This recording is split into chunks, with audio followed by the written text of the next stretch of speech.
the wild budgerigar.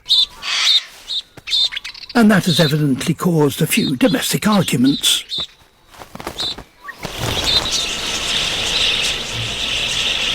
This is truly an immense community.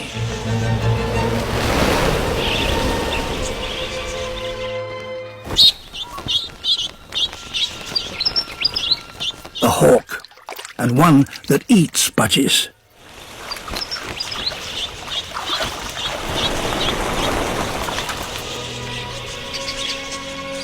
And it's not the only bird of prey here.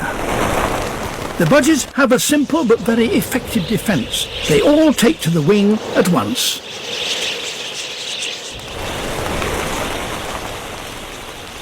Flying in a flock keeps the budgies safe, but they're still desperate to drink. But once on the water, they are easier to target.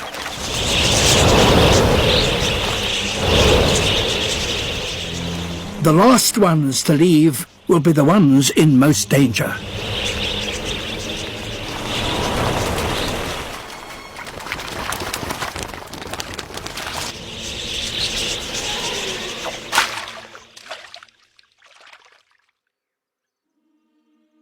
Only one has been taken from a flock of 10,000.